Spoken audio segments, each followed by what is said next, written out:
Hoop Genius: How a Desperate Teacher and a Rowdy Gym Class Invented Basketball.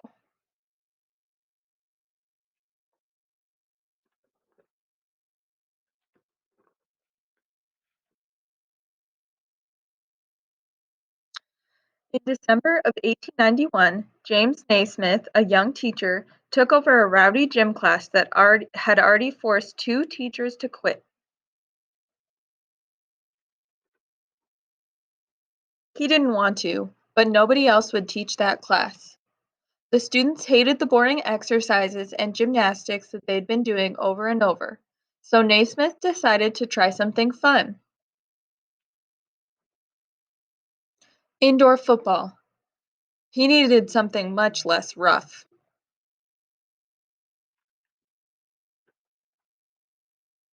The next day, Naismith suggested indoor soccer. He called a halt. In desperation, he turned to his favorite sport, lacrosse.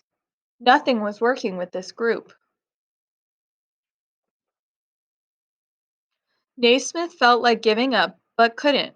The boys in the class reminded him of how he'd been at their age: energetic, impatient, and eager for something exciting. He needed a totally new game where, to avoid tackling, no running with the ball was allowed. He remembered playing duck on a rock as a boy. In that game, you knocked an opponent's fist-sized stone off a larger rock by throwing your own.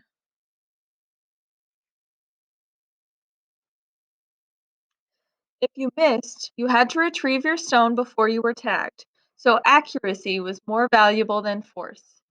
He snapped his fingers and said, "I've got it. How about a game with a goal off the ground that required an arching throw?" That night, he stayed up late thinking about the new game. The next morning, December 21st, 1891, Naismith rushed into his office and grabbed a soccer ball. Now he needed a goal. He asked Pop Stebbins, the building superintendent, for a couple of square boxes. He didn't have them, but he had something else: two old peach baskets.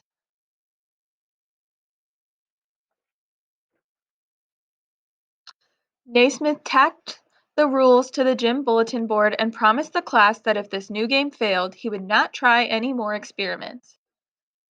Captains chose teams of 9 members, and Naismith selected two center men. He tossed the ball up between them, and they jumped for it to start a new game. Because the men had never played before, Naismith called many fouls for holding, pushing, and tripping. After two fouls, the players had to sit on the sideline until the next goal occurred. William Chase launched a shot from 25 feet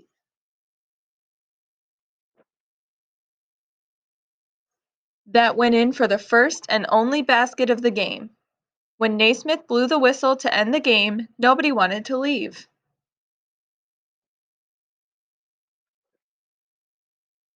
The next day, the students lined up eagerly for the game. They played hard but avoided fouling because they wanted to stay on the court.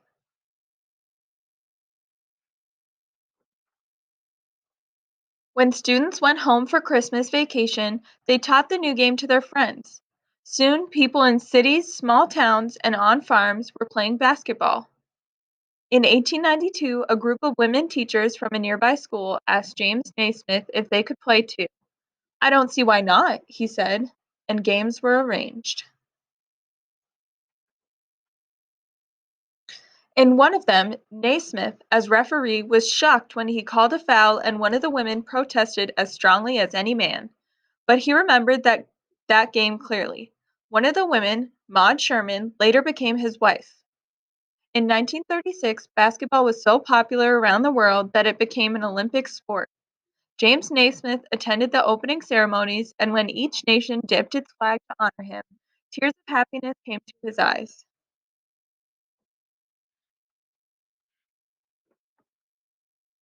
And today, millions of people around the world play the game that was invented by James Naismith and that rowdy class. Do you?